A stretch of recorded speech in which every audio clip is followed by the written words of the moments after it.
Hi, everyone. Welcome to this webinar. I'm Constance Richard, the Trade Commissioner in charge of cultural industries at the Embassy of Canada in Paris. So this is the third webinar and last of a series we've had with my colleagues from other countries. We wanted to do some warm-up before Annecy starts on next Monday. So some of you might have joined our other session earlier this week. So we talked about animation market in China and in Poland. And so today we're going to talk about the VR market in France. I'd like, before we start, to just say a big thank you to our partners on this initiative, Telefilm Canada and the Canadian Media Producers Association. In a few words, I just want to say, so for those who may not know, the Trade Commissioner Service has around 160 offices abroad, and we also have offices in Canada. In Canada, our team can help you to prepare your international development. We can help you identify the international market you want to reach out, get fundings to do so. Whereas in abroad, trade commissioners like me, we help you to do some, what we could say, soft landing. What I mean is that you can reach out to me with any question and like, I don't know, you want to film in France and you don't know how to do, so I'm gonna help you do that. And if I don't have the answers, I will refer you to someone who does. I can also connect you to some context that would help you in your project. And what we do also is that we are present in international events. So usually we are there in person, but of course right now it's more virtual. And there we would organize some networking activities, have some buyer screening, that kind of things. As you know, the Canada has been present in Annecy for a couple of years now. And with Telefilm, the CMF, the provinces, and the organization, we have had a pavilion in the past. And for the first time last year, we had a VR pavilion because, and we're going to talk about this a little bit later, but Annecy kind of took a shift around VR a couple of years ago. And for the first time, so we had a pavilion and we had a delegation of producers from Quebec, Manitoba, and BC. And we had some matchmaking activities with French key contacts. Actually, some of those are here today with us. We were supposed to do the same this year, but unfortunately, COVID happened and we didn't do anything physical. So that's why we thought it could be really interesting to do something online, because for us, I would say that the virtual markets are quite an opportunity because you can go there and it's limited costs. You don't have to manage your busy schedule. So we wanted to do those webinars to help you identify new opportunities. And as you know, Annecy is starting on Monday. I do think accreditation are still open if you wanna join. And then the week after, Cannes, the Marché du Film will also be happening, as well as Sunnyside of the Dock. And what actually is common to both three events is that they all now have an important component around VR. And that's what we thought that it could be interesting for us to talk about this today. So to talk further about this topic, we have today with us Arnaud Miquel, which is the head of professional meetings and XR and Annecy. So really thank you, Arnaud, because the festival is starting in 3 days and you're here with us on a Friday night in France. So we also have Katayoun Dibamehr, who is a producer at Floréal Film, and she has right now a VR co-production between France and Canada, the Engman at Home, which is in competition in Annecy. And lastly, we have Camille Lopato, founder of Diversion Cinema. Diversion Cinema works in distribution, exhibition, and sales in VR. So basically what's going to happen is each of them is going to introduce themselves in a short presentation, and then we're going to open the floor to questions. So don't hesitate to ask your question. You have a Q&A box, I think, at the bottom right of your screen, and we will try to answer them all. So I will virtually hand the mic to Arnaud now. Thank you, Clémence, Constance, sorry, for having me today. Indeed, it's quite a busy time for us, but it's a pleasure to be able to speak about the connection we have with Canada, the network we are trying to doing between France and Canada. So as you said, so Annecy is starting from Monday, and it will start also in Canada because our artistic delegate is from Canada. Is Marcel Jean. He's the director of the Cinémathèque Québécoise. So yeah, thank you for having me. I will try to do a very brief presentation of what is Annecy first, because I don't know if everybody is aware of what is our event. So just a few numbers from last year. So last year we welcomed more than 12,000 professionals from all around the world. In terms of countries, 92 countries. It's almost 500 international buyers, more than 400 journalists. And all these professionals come to Annecy because they are animation lovers, animation professionals, and they are looking to everything around this industry. So we are trying to be the hub for the industry of animation once a year by the lake of Annecy.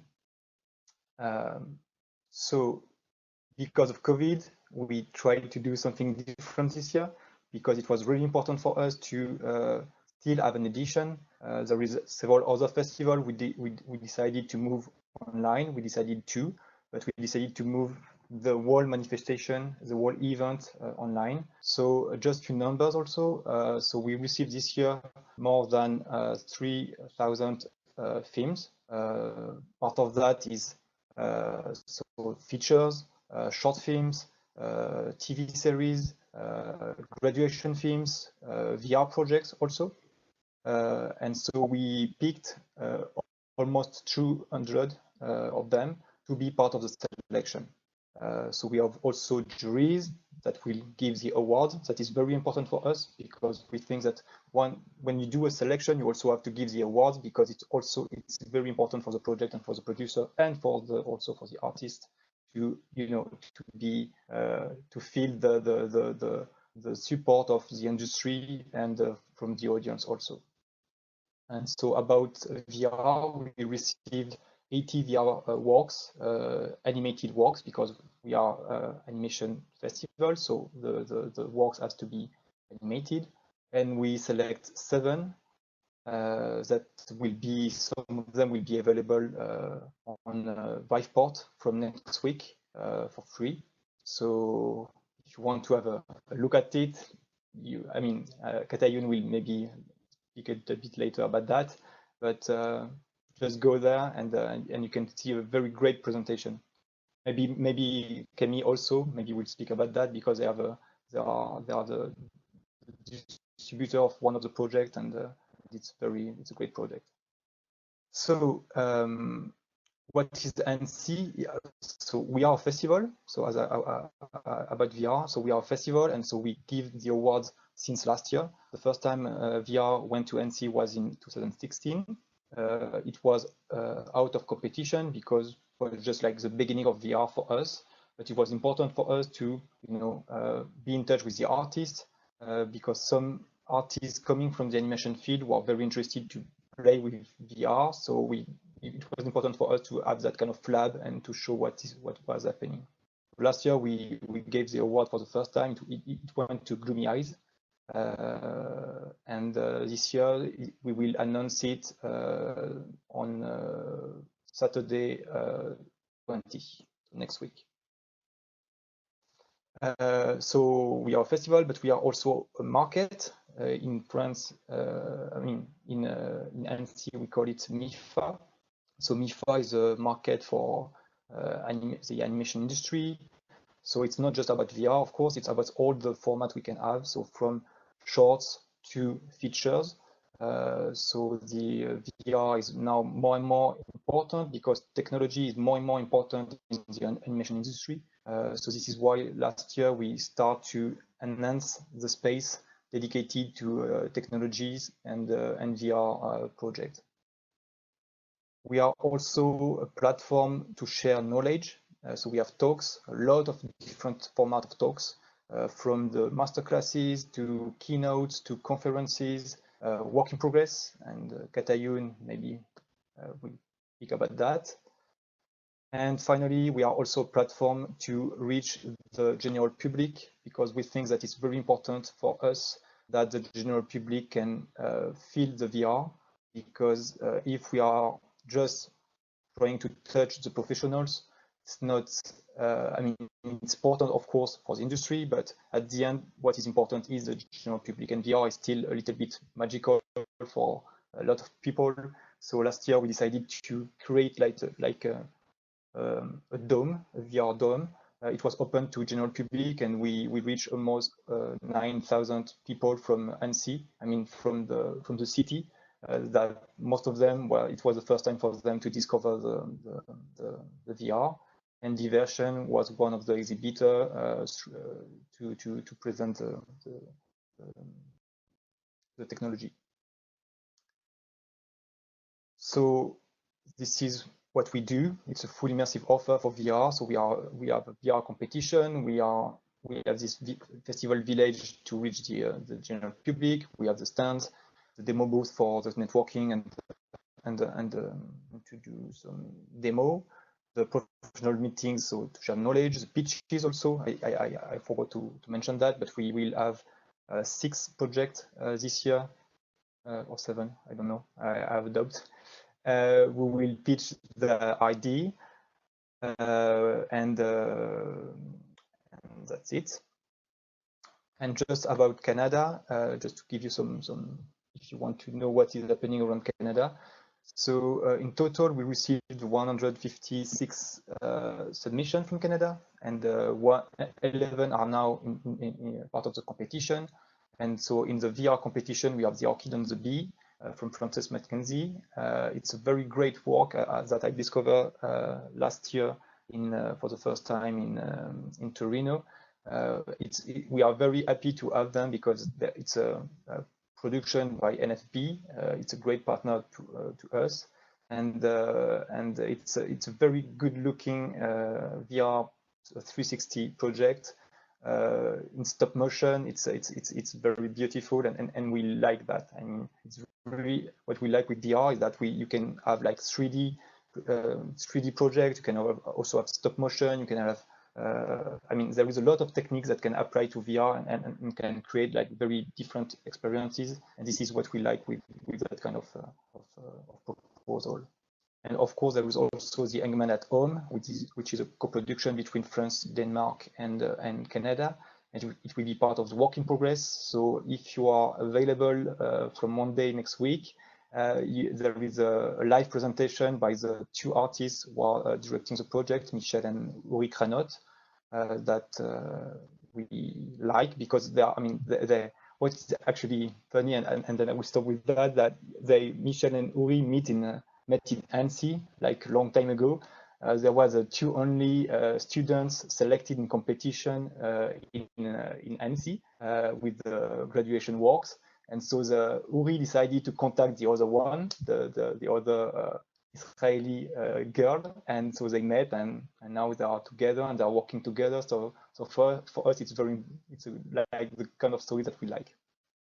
So thank you, and I hope to see you online next week.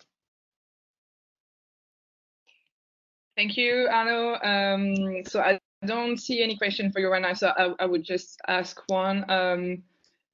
From what you see, do you see that there is more and more Canadian content in Annecy, either in VR and in general, or like do you think there could be more? There is some like progression margin to attain, or? Yeah. I mean, there is a lot of Canadian now. I mean, we receive a lot of submission. I mean, 150 from one country is already a lot. I think we can have more, but it's. I mean, the opportunity is a little bit different. There is a great connection, a great bridge between France and Canada. So of course, I mean, there is opportunity in the future for that. I mean, I can see a lot of feature coming in the few next years they are co-produced with Canada. So I'm sure at the moment they will, hopefully they will be in Annecy. But after also Canada is very also working a lot with some TV series with the US. So for instance, I have other sometimes it's not like made in Canada, but Canada is always part of the program of the show. So I think there is a lot of opportunity, yeah. And for VR, I think we can do more because in France we are quite strong, I think, with VR, but in Canada you are very strong too. There is a lot of great artists. There is a lot of great tools. There is, I mean, so yeah, I think there is a way that Canada can be stronger in Annecy. Well, that's good to know. And I guess we're going to work on that. Thank you very much, Arnaud. I'm going to pass the microphone to Katayoun. So I guess you're going to introduce yourself. Thank you so much, Constance, for the invitation. Yes, so my name is Katayoun Dibamehr. I'm producing content, XR content at Floréal Film from 2018. And the society, the production society Floréal Film was founded in 2014. The main activities of our production company is producing short film, feature film, and now we are very active in XR content as well. So the base of our kind of work and productions, it's really mainly focused on co-productions, international co-productions. We think that if we put our energies, our financial opportunities from different countries, our talents, all together, we can all do great productions, and especially in XR, in producing XR content, it's very important to do co-productions because there are a lot of studios that you might need that are not in your respective country. So you kind of go to Canada or you come to France, and the industry is still a little bit small compared to film industry. If you have actual needs, there's, for example, I don't know, animation. Of course, in Canada, there's a big hub of animation in Canada. As well as XR. Can we show the other slide, please? Thank you. So a part of our work is really based on co-producing between France and Canada. Part of the reason is because I'm Canadian and I live in France. I will talk about the latest productions that we had. In 2017, we started our XR production with a project named Surgeon James. Was in the selection at Tribeca Film Festival. We kind of had several years of reflections before coming out with our latest productions, The Hangman at Home and Minimum Mass, which both of them are co-productions in 2020. The Hangman at Home, of course, as Arnaud said, is part of a work in progress at Annecy. We are going to do a presentation on June 15 at 6 p.m. If you go on the website, you can, Annecy's website, you can see all the information. So The Hangman at Home is by Uri and Michel Cranot, two of the animation artists that we really love. And it's been years that we are kind of really continuing seeing what they're doing in their career. So this project is a co-production with Canada. We are working with NFB, with the animation studio in Montreal. As well, another co-producer of us, it's Denmark, Late Love Productions. And it's a very interesting co-production because we are actually co-producing already with Miu Production, which is a very big animation studio based in Paris. They have been as well they've produced the last work of Uri and Michel. So why we did this co-production with a Paris-based production company was because Miu, they wanted to just focus on the animation part and do the short film because Uri and Michel, they always come with a short film and then the same assets they use it to create a VR project. And we talked together with Miu to Floréal just to focus on the VR component. And just to precise that the VR component of this project has already two versions. We have a single user and a multi-user that we can have up to 4 or maybe very soon up to 10 people at one time to do this, do the experience. As well, we produce Minimum Mass by Raki Sayed and Areto Echevarria. This is a co-production that we did with New Zealand. It's a French-New Zealand co-production. The project was selected as part of Tribeca online festival this year, and we are very happy to participate as well at Annecy this year as part of the competition. You can see part of our the projects that we have in development. Nefele by Alexander Perez, Les Nuits by Bertrand Dicot, and The Imaginary Friend by Steya Halema. So if we really, as I said, it's in the XR content productions, co-production is a very important, I think, element because it most of the time these projects can be very expensive, and co-productions can really give you this chance of how do you say to be able to complete a production from A to Z. Of course, Canada in XR, there is a big example. Of course, I think, as I said, Canada is a big hub of animation studios, especially in Montreal, in Toronto, in Vancouver, and NFV, the big studio that they have animation. And as well, I think you already know that there are a lot of XR good production companies as well in Canada. For those who are searching for opportunities, I think there's a good sense in France with Sodec. They built up this workshop that the name is Atelier Grand Nord. Once a year, the collaboration of two, they do a workshop of around 15 days in Quebec, and they welcome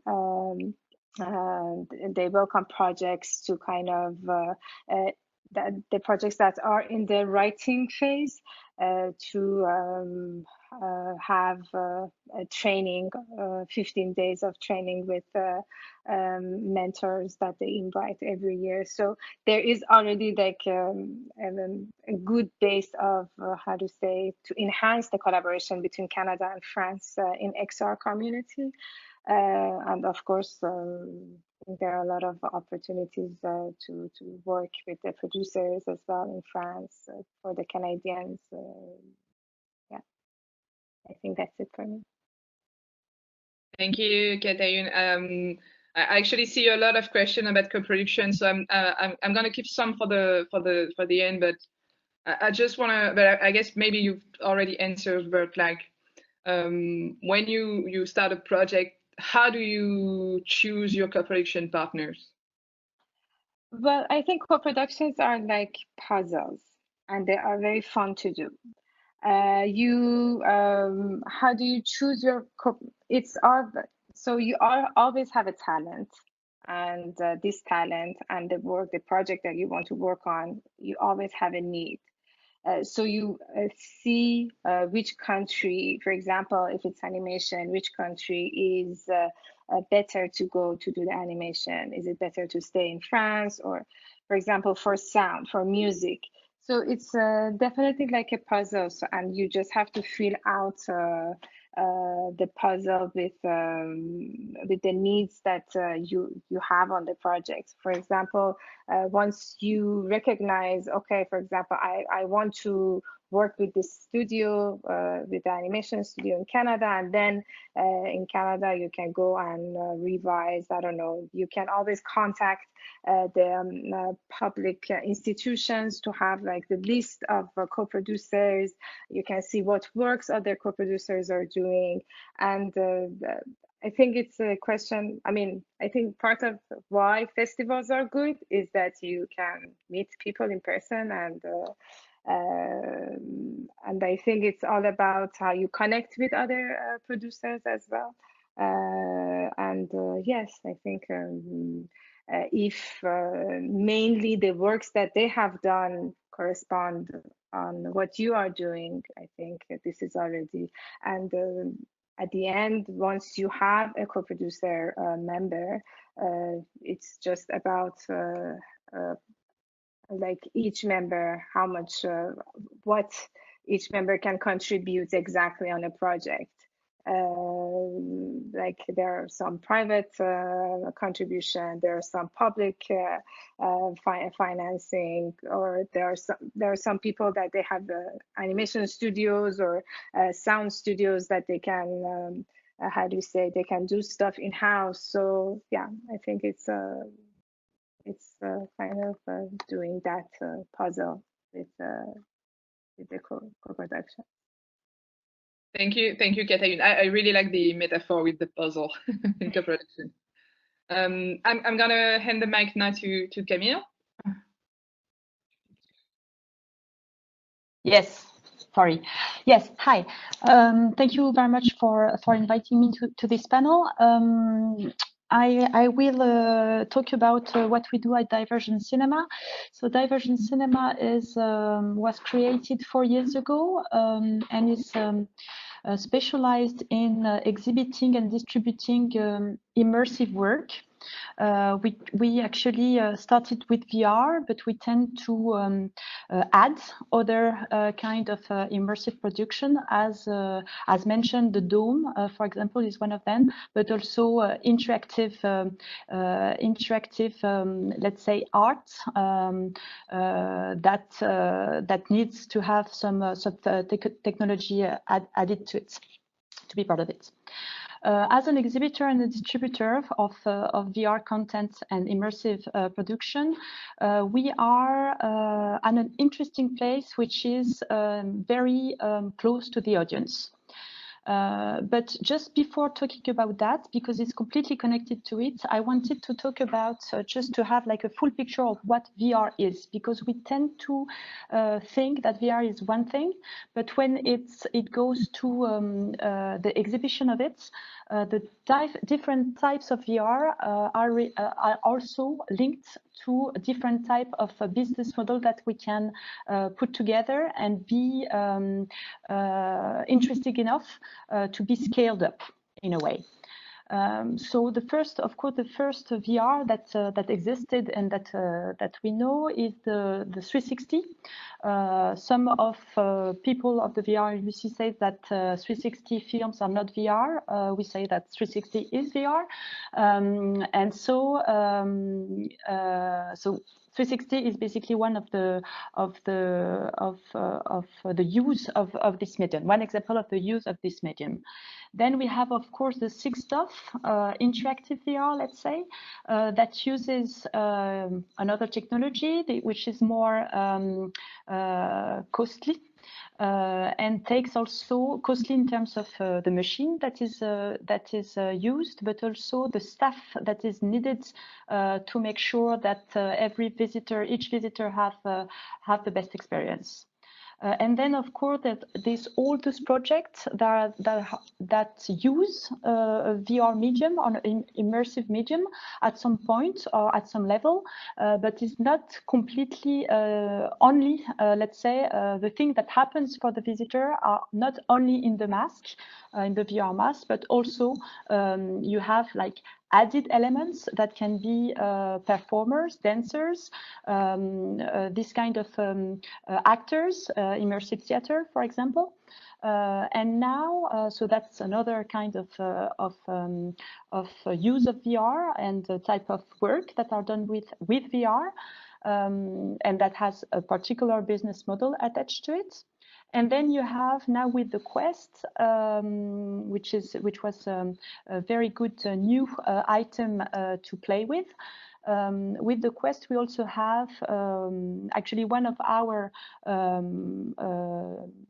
pieces that we represent is called Beach Garden, and it's kind of a promenade. So you put the Quest on, and then you can kind of walk in this marvelous garden. So it's also a different kind of experience that you're offering the visitor with also a business model attached to it. Why I'm talking about that? Because we realize that the more immersive or the more intense the experience is, the more difficult it is to have a business model. But because we love interactive VR and we love the challenge to be able to distribute and monetize complex VR experiences, we kind of thought about how can we create something that can be viable in terms of business model. So one example that I'm going to talk about now is what we did with a piece called Ayahuasca Cosmic Journey, which was produced by Atlas 5, in a French company called Atlas 5, and directed by Jan Koenen. So what we decided to do is actually to create an exhibition around this VR work, this VR piece, knowing that the VR piece in itself was interactive in the sense that it needed a computer and a VR mask, and it is 25 minutes long. And so we thought there were three reasons why we wanted to try this exhibition model. First, because we needed to have a viable business model. Second, because we thought we had this feeling that adding a context to the VR experience was needed to understand it, to understand the VR experience and to understand what Jan Koenen is trying to tell you through it. A context was needed. And third, it was that with an exhibition and with the package, to package it as an exhibition, we could go to other venues. Because we wanted to actually try to open the doors or cultural venues.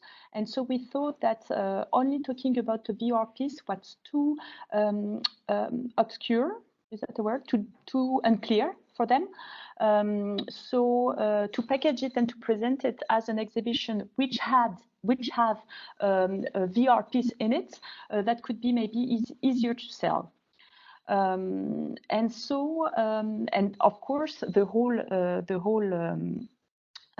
goal of that was to be able to reach a wider audience, and not only an audience that is interested by technology, but an audience that is interested actually by the core theme of the VR piece, which is the ayahuasca, the drug that the Shipibo people of Amazonia take since centuries of millennia ago. And so to kind of not only present the VR piece once again, but with the context to present the whole history of this plant and of this tradition. So this is what we did, and we actually at the end for the visitor, it was a 45 to an hour visit. During which they will experience 20 minutes of VR. For that, we also, because of course we never produced an exhibition, so we needed to have people to help us creating it, producing it, and so we had different partnerships to put that together, and we ended with presenting this exhibition to in Amsterdam for a festival called ITFA, and it was a 10-day exhibition in the Eiffel Museum. And we were it was kind of proof of concept because we didn't really know if it would work, if people would actually buy tickets for it, if our proposition was clear enough. And at the end, all those doubts that we had were kind of withdrawn or not doubt anymore, because we succeed in actually selling all the tickets even before the first day of the exhibition. So we were sold out the day before it started. So that was good. We were very happy with it. And then the satisfaction rate of the people inside the exhibition, and the fact that you could have this context and go a little bit further into the mind of the director and into this healing tradition, that was very well received, and people were very happy with it. And for them, it really added something to the VR experience. So that was very interesting to validate, let's say. One thing we also understood, because of course the aim of creating this exhibition was to then be able to sell it to other venues. That was the aim. We also realized that actually in our business model there was something that was not working. That we had in mind that we could actually ship the whole exhibition, that we will package, we will put in boxes, we will have our own furniture, our own this little tent that you saw here, that we would package it and again put it in the box and sell the whole thing for a very high price to those venues. At the end, what we understand now, because the exhibition has been sold in the 3 different countries as of today, around the world, that we understand that actually creating the whole furniture, creating the hardware, let's say, of the exhibition was completely useless, because venues are not interested in it. For the reason that what we can provide and the price that we can do for them is much higher than what they could do on their own, because they already have a partnership. They already know how to do this museum set design, let's say. They already have internally people that can think about it and make it much closer to what their venue do most of the time, the way they present things, the room that they will use, etc., etc. So actually all this, but we didn't know, all this money that we spent in creating this set design was useless. But of course the elements that, for example, what you see here, the posters, the artworks that Jan Kunen did, etc., the songs that people are listening to on the left of the screen, all those stuff are actually digitally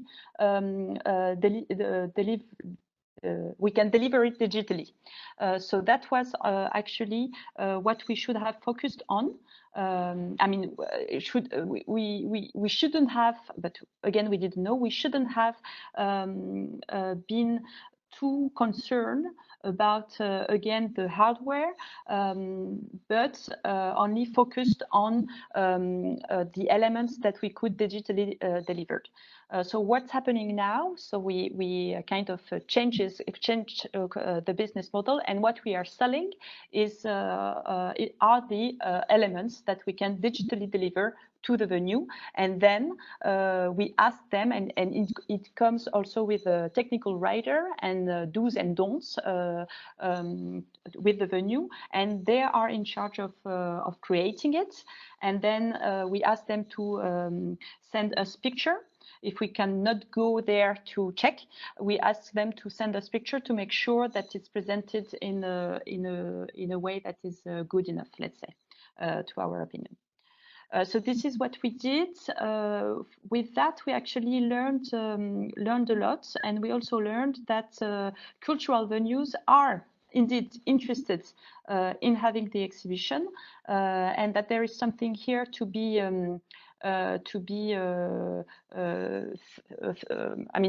used and to create from that, and to scale up maybe from that to create other kind of exhibition like this.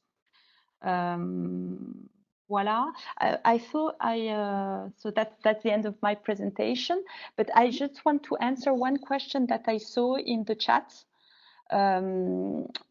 I think it's Tanya that was asking why, what is the thing that are missing for the VR industry to go mainstream? I think it was something like that. And I think that what is missing is actually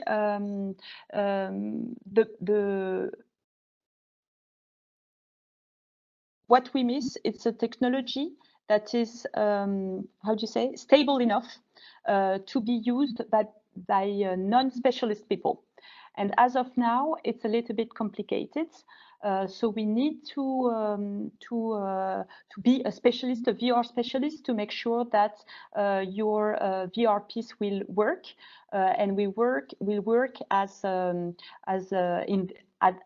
work for sure. I mean, as if you are selling tickets to people, you can't say, I'm sorry, there was an update, now it's not working. You have to make sure that it's working and that everyone is welcome, and that the whole experience is well mediated. The mediation around it is good. So it's a lot of training, and again, it's a lot of training also on the technical part. So now this is missing, but I don't think this, I still think that there is a lot of opportunity to make it bigger, to make it mainstream, maybe not, but to make it bigger in the meanwhile, yes, absolutely. That's it. Thank you very much, Camille. I do have a question for you, but I guess I'm just gonna submit the same question to maybe Katayoun and Arnaud. How do you feel about that?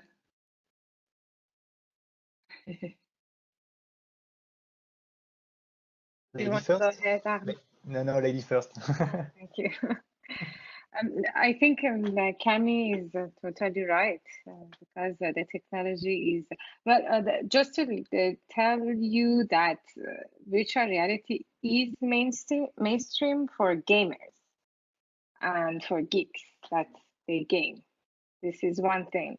And I'm totally agree with Camille that the technology is a bit hard to use, and maybe, yeah, and it takes a lot of mediation to kind of really see a project. Yeah, I think the main problem is that maybe prices of some headsets, but this thing, it's already getting much more. For example, there are headsets that today they are not very high in price, and you can have them for 200, 250 euros. So yes, I think, but hopefully very soon it will become big. On my side, I just want to add something on the opportunity for VR, because now we are talking just about works. I mean, we are talking about works, but for the animation industry, there is also a big opportunity by working with VR. For instance, there is several now TV series or feature film in production that are using VR to have to fill the space or to help the whole pipeline to create the project. For instance, if from the beginning you can create you can create, for instance, if your action is happening in a room, you can create the room with the VR, and then you can invite the scriptwriter, you can invite the storyboarder, you can invite the animator to join, to enter this room, and then all the people can discuss together. They can see the same thing. They can think about the angle to shoot the video, etc. So it can be very helpful, and it could be very cost cutting for the production. So I think it's very interesting with VR because it's of course it's at the it's a hub for everything. I mean, it's a mix of video games, animation. It's a mix of a lot of opportunities and a lot of skills also. So yeah. Thank you. Thank you. So I had a question for you, Camille, which was, how do you choose the project you're going to represent or work on, and at what stages?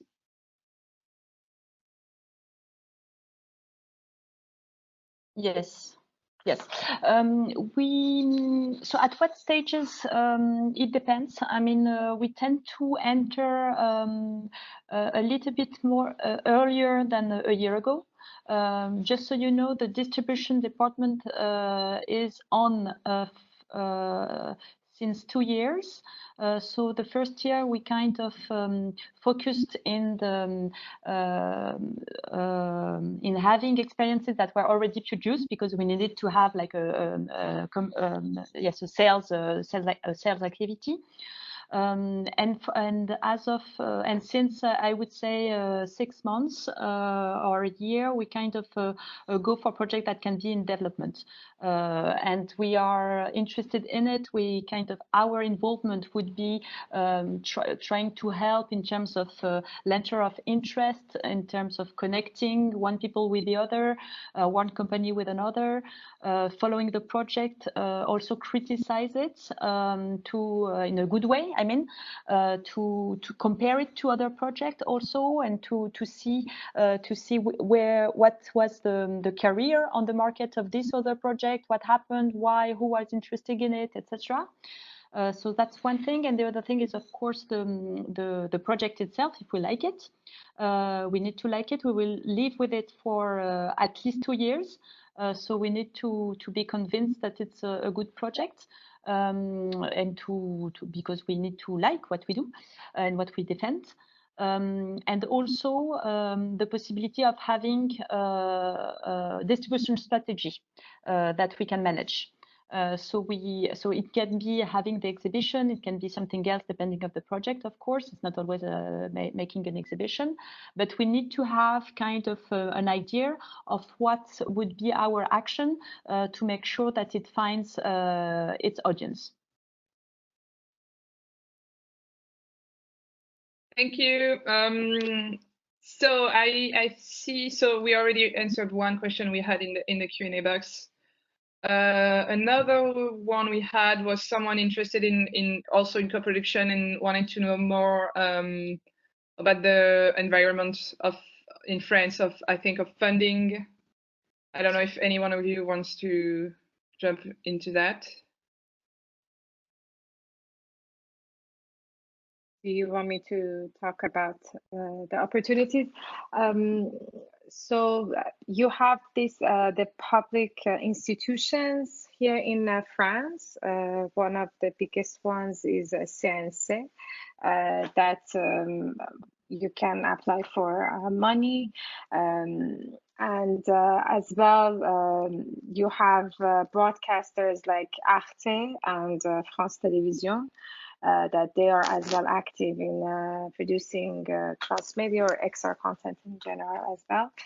As you also have regions in France that they might help. For example, for us for the work minimum mass, we went to Rhône-Alpes, which is where Annecy the region Annecy is taking place. We are working with Albion, a studio, animation studio.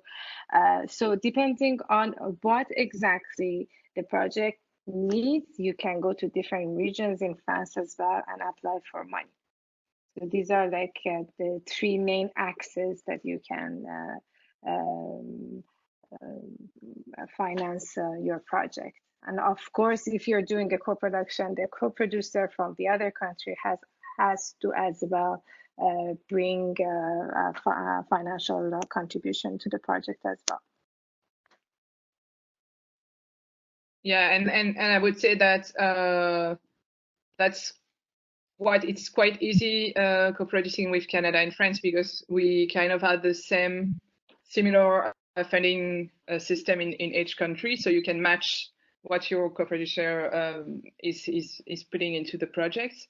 So for the person who asked that question, if you want more details on the precise fundings in France, please reach out to us. I would be happy to let you know about that. So I just wanted to if I don't think I've missed some question from the audience, but to go back to Annecy, and especially this year since it's online, Arnaud, maybe do you want to walk us through what it's going to be like to attend Annecy online this year, and like, do you have a few tips for like either I mean, what it's going to be like online, or what it is to attend Annecy for the first time ever? So yeah, we'll just speak about this online edition because it's there is already a lot of things to say. So just if you are a VR lover, there is two main things that you don't need to. I mean, three, let's say. Three things that you have to attend. The first one is on Monday, so 6 p.m. France. So I think it's around 10. No, maybe not in Canada. I'm not sure. It would be noon in Montreal and Toronto. Okay, noon. So noon in Montreal and Toronto. So there is a live presentation of the Eggman at Home, produced by Katayoun. And the live presentation is open to everybody. So you don't need to have an accreditation. You can just try and see for free. So just there is a link. So you can go to annecy.org and you can find the link and register. And on Monday, you will be able to have access to the presentation and hear about this amazing project which is coming soon. So this is the first thing. The second opportunity from Monday is to go to viveport.com from 9 a.m. I think, and 3 projects we have in selection will be accessible for free and in full, and the three other projects will be accessible with a trailer or extracts. So if you want to discover and have a glimpse of what is our VR competition this year, you can feel it with a VR headset, and you don't need to be in Annecy. So this is the first thing. And then we have another project, part of the work in progress section this year. It's Baba Yaga. It's the new project made by Baobab Studio, so the creators of Crow the Legend, and Eric Darnell, and it's also they are teaming up with Mathias Schelbourg, who is a French producer, and it's a new project, very interesting. It's still in the continuity of what they are doing, and so the work in progress film will be available on Annecy, but they will have a Q&A session on Tuesday 23rd, June 23rd. So you can join that. And after, if you want to expand your experience, you can get a MIFA pass. It's 110 euros. So you can, I mean, most of the program will be next week with a lot of opportunity to connect. There is a pitching sessions. There is a lot of things. And if you are just interested to see the movie, you have the opportunity to buy a 15 euros pass, and you have access to 200 animation films from shorts to feature, and it's a great selection, and for sure you will find something to watch. It's more than 100 hours of content, so I'm sure you will find something to watch. Thank you, Arnaud. That's really good to know. And I'm actually gonna ask to Katayoun and Camille, because you're both gonna attend Annecy as well. So what are your main goals to attend the festival? And I mean, especially online, like, do you see any new opportunities or new challenges maybe? Okay, I start. Yes, going online actually for everything that regards the pitch and the Q&A, etc. I actually had a few, two markets that already did it and I participate. It really works. Huh? It's I really didn't think that it would be so efficient, but it really works. So that's very good, and the quality of the talk that you have is as good as in real life, I would say. Knowing that, and this is maybe the only difference, knowing that most of the people that are in the pitching session of the Q&A session, we somewhere already know them or saw them. So there is also already this kind of in real life connection. And when you have that, it's kind of super again powerful in a way to have those market online. Regarding the presentation of the VR work, I think it's great, of course, to have the opportunity to see them from remotely, let's say.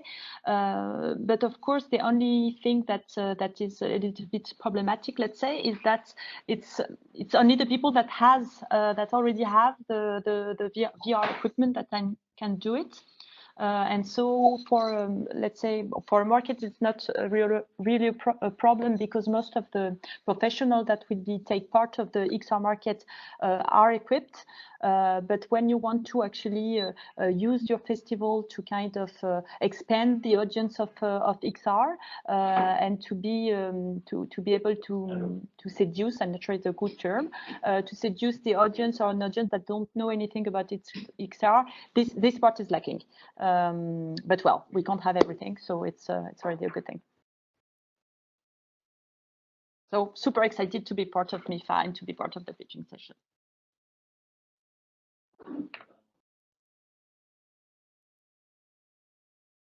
Katayoun, ton micro est coupé.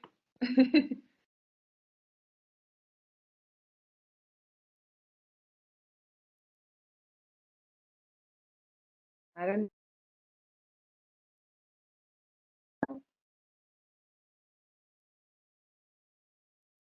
Yes. Great. So yeah, I think it would be the first market that we are attending. So we are very happy I'm excited to kind of explore how an online market could work. I think we are very excited to explore the pitches. Normally the pitches in MIFA are very interesting. We're going to, well, mainly our aim is to support our artists who are exhibiting and presenting projects. I think one of the main activity that I'm very excited about is our own work in progress, which is going to be open to public, to everyone, and everyone could see it. So for us, it's very interesting to be able to touch a lot of people, and it's live. Annecy did a good work and a lot of effort to accept that we do this work in progress live. And I think, yes, it's exciting to be able to not just touch the festival goers, but go abroad and all the people that could eventually be online and just go online and see the work in progress. But yes, I think it's interesting. I mean, I think my aim is to kind of explore the whole festival, because it's the first online festival that I'm exploring. So I'm excited. And I am excited too. So I guess this is a good way to end this webinar. I want to thank you all three again, Katayoun, Camille, and Arnaud. Thank you again to our partner, Telefilm Canada, and the Canadian Media Producers Association. And well, I guess we all see. Do you want to say something, Camille? Yes, sorry, it's kind of the people that are on TV and want to say something. Just because I can't answer back to the chat, but Sylvain, Catherine, hi. I also say hi to you. Yeah, so I was going to say, so I guess we're all going to meet somehow next week, virtually in Annecy, hopefully. Yeah, I hope you if you're not attending, you're going to want to attend now. And I guess thank you everyone for being here tonight or today, depending on if you're in France or Canada. So thank you very much again. Have a good day, have a good weekend, and see you soon. Bye. Thank you. Thank you, Bye-bye, Constance. Constance. Bye. Thank you, everybody.